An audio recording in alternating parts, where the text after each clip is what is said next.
Hey guys, welcome back to another video. Today I'm going to be showing you guys pretty recent polling data coming in from Quinnipiac University from January 23rd to the 27th. So that's pretty recent, just about 2.5 weeks ago, showing disastrous numbers for the Democratic Party in terms of their favorability ratings. As of 2.5 weeks ago, the Democratic Party has a favorability rating of only 31%. And even CNN showed this on their airtime. And the Democratic Party, get this, has an unfavorability rating of nearly 60% as of this moment, or 2.5 weeks ago, January 23rd to the 27th. 57% is the unfavorability rating for the Democratic Party. That is a 16-year high since 2008. So the Democratic Party's unfavorability rating is basically the most disliked since before Obama got elected, from dating back all the way to 2008. These are pretty much disastrous numbers for the Democrats. And if you thought they were doing pretty bad in, the 2022 midterms, they actually did pretty good, even though most polls showed that Republicans would win. But now it is much worse than that. And if we want to talk about the future upcoming elections, 2026 or 2028, for example, 2026, the midterms coming up in just a couple years from now, actually the map, as you can see right here, is very favorable for Republicans. That is not good news for the Democratic Party. Now, before we start with this video, make sure you guys are subscribed, click the bell so you don't miss out on my content. Press the like button, share this video. Don't forget, if you are interested, we have memberships, so you can find the links to that in the description section. So before we get on to how the future elections would look like, 2028 general election and the 2026 midterms based on these new favorability ratings for the Democratic Party, let's quickly take a look at Donald Trump's current approval rating. So as of right now, February 10th, he is currently approved in the positives by, 5%. His approval rating is standing at 49.5, so below that 50 threshold mark, whatever you want to call it. And I will admit, it is true that his disapproval rating is very high at the current moment. And we are just 3 weeks into his administration or his presidency, and Donald Trump has a disapproval rating of 44%, which is way lower than the Democratic Party as a whole, their unfavorability rating at a 57%. That is extremely high. Now, I don't want to compare the Democratic Party's unfavorability rating to Donald Trump's disapproval rating, but I mean, it can give us a little bit of more information. So Donald Trump is approved, but it's very close. Now, in terms of the averages for presidents overall, I would say this is pretty low for Donald Trump, and even a lot of Republicans are not happy with how he's handling the deportations. The numbers are too low. In fact, I believe ICE stopped showing how many people are being deported because the numbers are just so bad, not meeting expectations, not meeting the quota. And there are some reports saying Donald Trump is highly disappointed. There are other things that people are unhappy with. For example, what's going on with Gaza. Donald Trump says he's going to take it over by the U.S. for Israel, and people are not happy with that. And that's one of the main things that actually got Donald Trump elected, specifically, especially in the state of Michigan. Places like Dearborn really voted more red this time than years past because Kamala Harris was I would say, too pro-Israel at the moment, but people did not understand that Donald Trump was even more pro-Israel than Kamala was, even though they basically both are. I mean, either president, whether it was Kamala or Trump, I mean, it was going to be basically the same thing. They would both suck up to Israel, so it was going to be bad for anyone who supports Palestine, no matter what.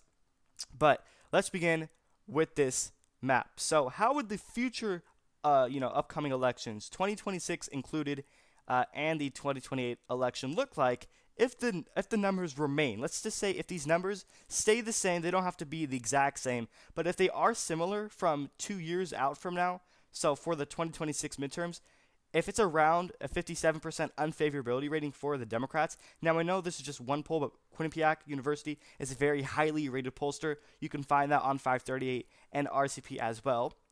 But their favorability rating, if it stays at just in the low 30s, or potentially if it get worse, in the high 20s, then how would these future elections look like? Let's begin with the Senate. Like I mentioned earlier, this Senate map is very favorable towards the GOP, obviously, and there are only four swing Senate races in the 2026 midterms. Those states are Michigan, North Carolina, Georgia, and Maine. Those are truly the only highly contested ones. Obviously, Texas. Ted Cruz, I know he's not gonna be up for election in 2026. He just was in 2024, but the fact that he won by a great amount, as he did, double digits, over 10 percentage points, similar to Donald Trump's victory. He won by such a great margin. It's not going to be close at all. Texas is a very red state, and Democrats, time and time again, thought they could make it close.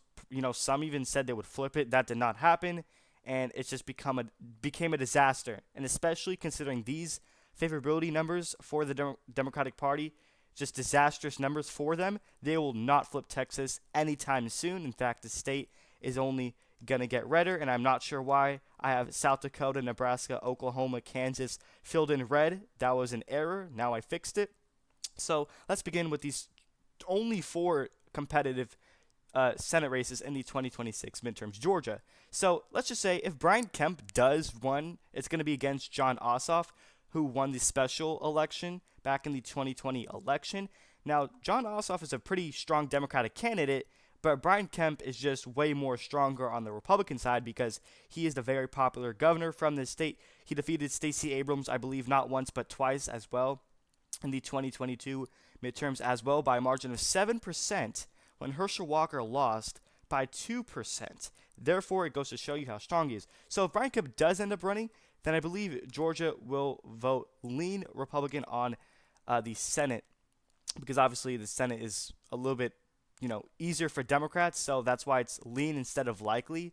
I think it will be closer because John Ossoff is just such a strong candidate, similar to Raphael Warnock. So that already puts the Republicans retaining control of the Senate. Just like that. They basically don't even need to win anything. Like 52 seats already, and they only won Georgia. And then you have the state of North Carolina.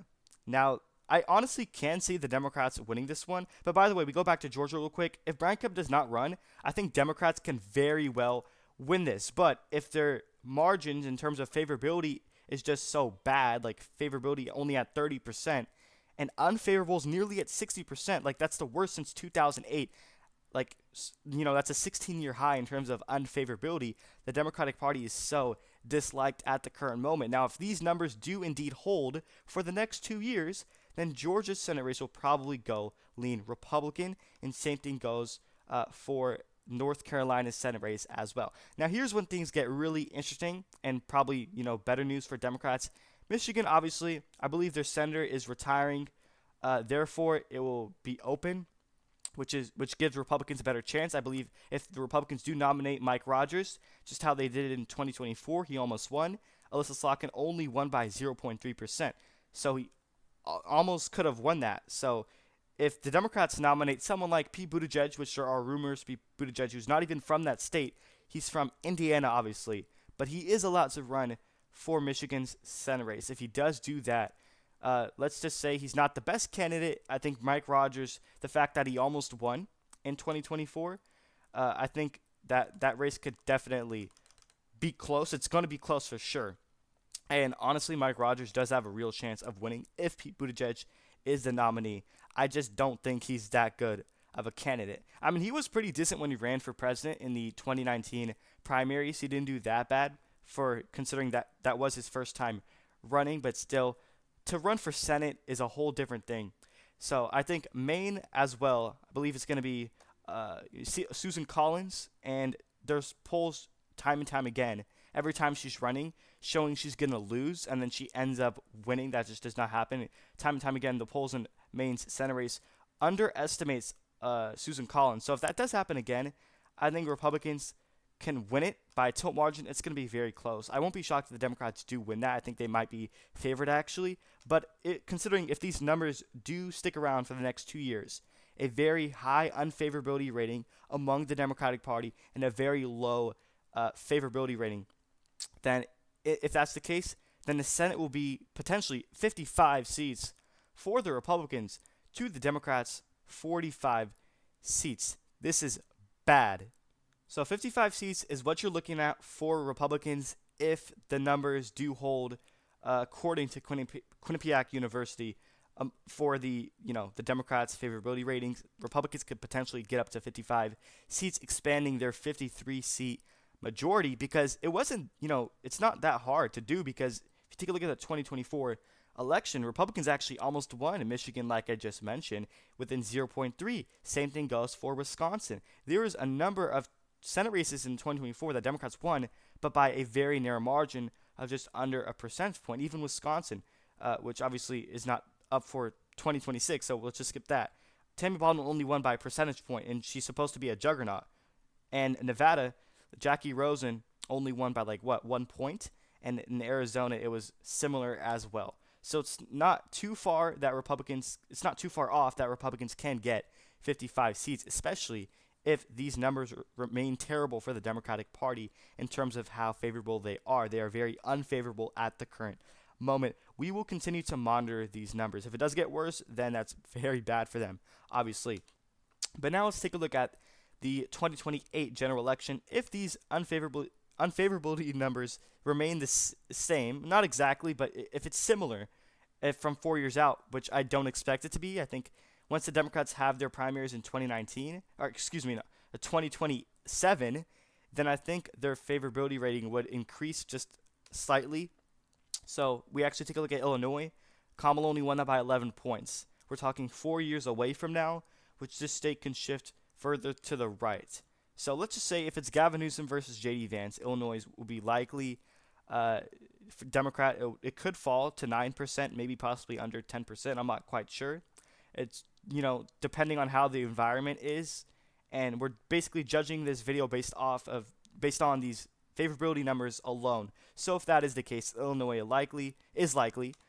You have New York likely as well. Kamala only won that by, I believe, 11 points, the same exact margin she won Illinois by. And then you have Minnesota. I believe this state will be lean Democrat. Now, in fact, the fact that Kamala Harris had a VP who was from Minnesota, the governor of Minnesota, Tim Walz, and she still only won in the state by, I believe, about 4 percentage points, goes to show you that this state can get very close. Now, in 2028, depending on how the environment is, I don't think that J.D. Vance can pull this off. Now, I do think that the Sun Belt is pretty much locked down for Republicans. They're automatically going to win it.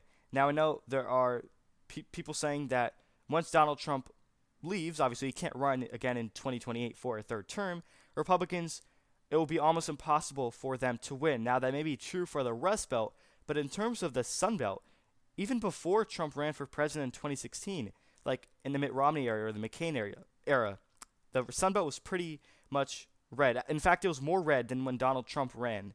So Arizona is going to be lean for basically most Republicans, no matter who the nominee is on the top of the ticket in 2028, whether it's J.D. Vance, Ron DeSantis. I mean, you can throw in Glenn Youngkin as a wild card, or someone else. Arizona is going to go Republican in 2028, most likely, because Donald Trump won it by around 5 percentage points. That was a great margin.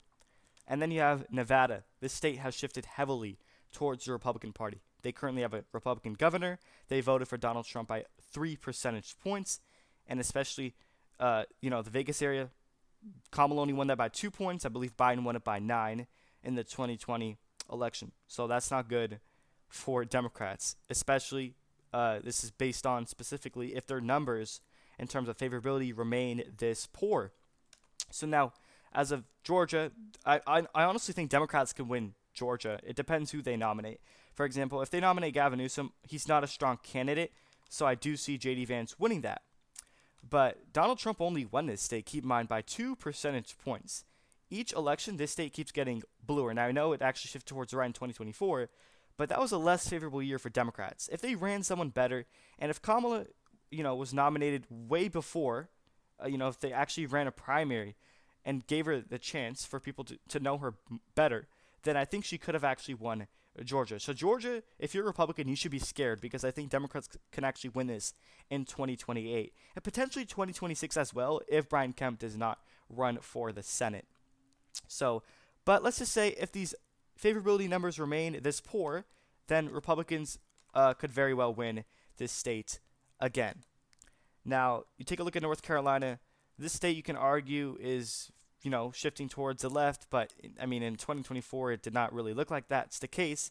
Therefore, I think Republicans should be fine in this state for the 2028 elections. And then you have Virginia. I think this state's actually getting bluer. Kamala Harris overperformed the polls. She went up by 5 points.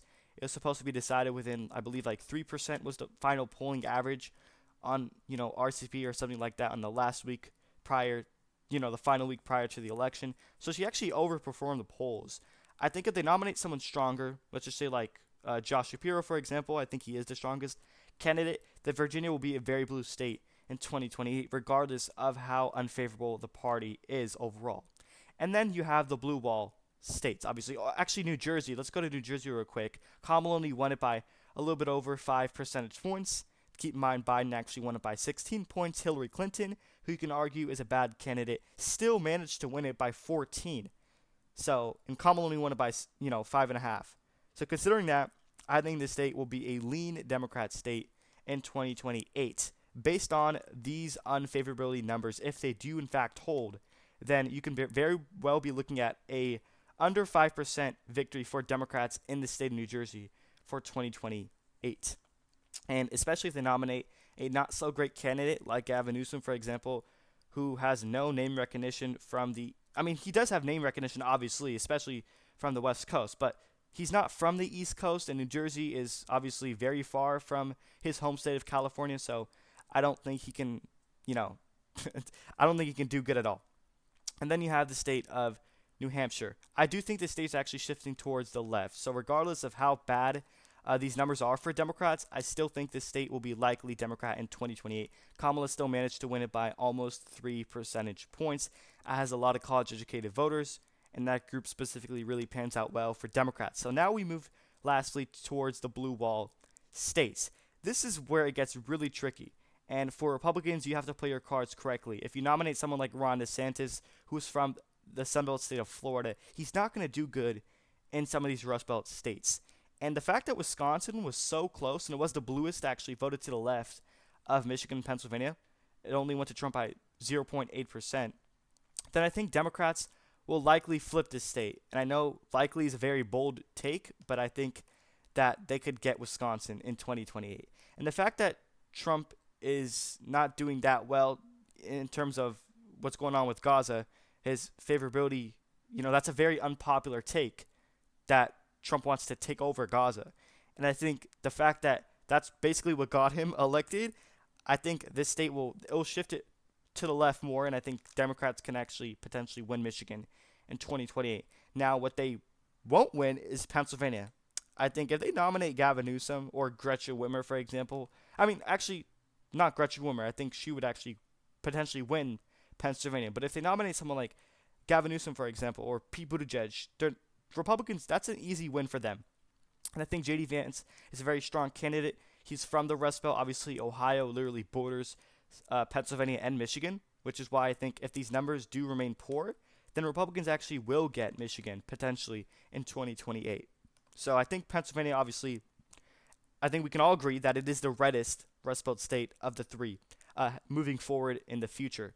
So Republicans get 302 electoral votes to the Democrats' 236 in the 2020 elections if these unfavorability numbers remain this high 4 years or maybe even 2 years out from now. And they would get 55 seats in the 2026 midterms if these numbers exactly remain basically similar. They don't have to be, exactly 31 to 57. So ignore what I just said. But if they remain in the low 30s to, high 50s, potentially creeping up to the 60s in terms of the unfavorability numbers. Let's see if it gets worse. I don't think it will get worse from here because if Donald Trump's approve rating continues to get worse, which it looks like it is, he's only approved of by 5 points, then I think the Democratic Party overall will actually climb up. So they'll see an increase. But if they get worse or don't see an increase at all, then Republicans are probably going to win in 2028 and